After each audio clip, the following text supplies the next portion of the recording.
By definition, emergencies happen when we don't expect them, and often when families are not together. Suddenly, you need to think about your kids at school or elderly parents across town. If phones don't work or some neighborhoods aren't accessible, what will you do? The best way to help ensure your family's safety in these situations is to have an emergency plan. Having a plan and discussing it with loved ones will save time and make real situations less stressful. To get started, let's look at one of three scenarios. In our first scenario, you and your family are separated. In an emergency, you'll need a simple way to contact and meet one another if going home isn't possible.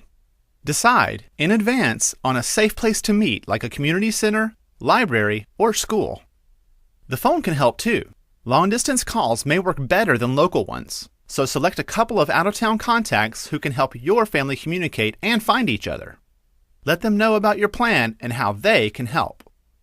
Of course, children are a big concern. If they're in school or daycare, they will need to be picked up. Know the school and daycare's emergency policies, and if you can't pick up the kids, designate someone who can.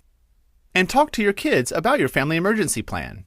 Teach them basic personal information so they can identify themselves if they become separated from you and who to call, like 911 or your local emergency number, to get help. In our second scenario, you're together at home.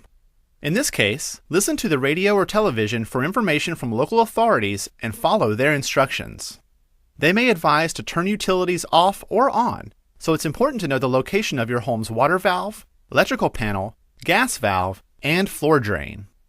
Make sure everyone also knows the location of your family emergency kit and fire extinguisher. In our third scenario, you have to evacuate. Everyone should know your home's safe exits and best places to go. And remember your pets, who may not be allowed in shelters or hotels. Identify kennels or friends' homes where they can go in an emergency. Elderly family members or those with disabilities or special needs should also be a part of your plan. List the medications and supplies they may need in the event of an evacuation and any information caregivers will require. If they live alone, ask a friend or neighbor to check in on them or help them evacuate. In addition to your plan, documents will help you stay organized. Make copies of birth certificates, passports, wills, and insurance info. These documents, along with photos of your family members, should be kept at work or other safe locations.